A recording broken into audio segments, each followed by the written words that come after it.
बाल बांका नहीं कर सकता है। जब समाजवादी पार्टी की सरकार के समय चलता था तो मुख्यमंत्री हो या मुख्य न्यायाधीश, इन सब के काफिले रुक जाते थे और माफिया का काफिला निकलता था। जब हमने कार्रवाई की उस माफिया के खिलाफ और उसको रगड़ करके कोर्ट के सामने प्रस्तुत किया तो उसकी पैंट गीली हो गई थी।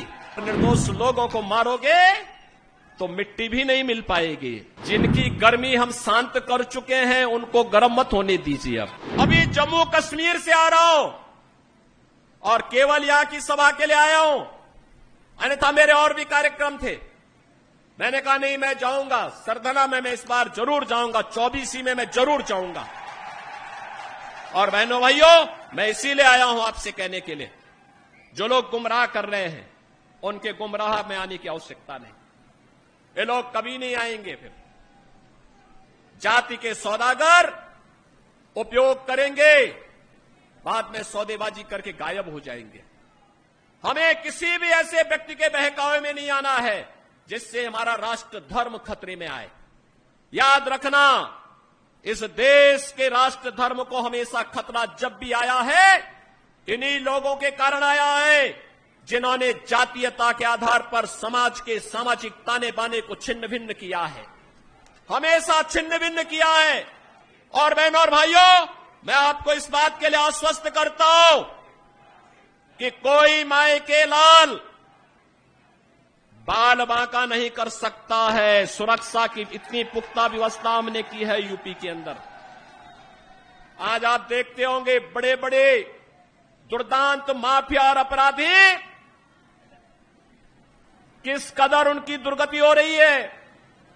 आप देख रहे होंगे, जिनके नाम से ही लोग कर्फ्यू जैसा माहौल होता था, आज उनकी दुर्गति क्या है, हर व्यक्ति देख रहा है। इन माफिया और अपराधियों की स्थिति क्या है, आप रोज सोशल मीडिया के प्लेटफॉर्म को उठा करके देखते होंगे। एक दुर्दांत माफिया ऐसा भी था। बहनों और भाइयों, जब समाजवादी पार्टी की सरकार के समय चलता था तो मुख्यमंत्री हो या मुख्य न्यायाधीश, इन सब के काफिले रुक जाते थे और माफिया का काफिला निकलता था। और जब हमने कार्रवाई की उस माफिया के खिलाफ और उसको रगड़ करके कोर्ट के सामने प्रस्तुत किया तो उसकी पैंट गीली हो गई थी, उसकी पैंट गीली हो गई थी। और तब हमने कहा था, उस समय उसको हमने कहा था, कानून को रौंदने वाले, आज कानून कितना बड़ा होता है यह एहसास हो रहा है कि नहीं हो रहा है। और निर्दोष लोगों को मारोगे तो मिट्टी भी नहीं मिल पाएगी।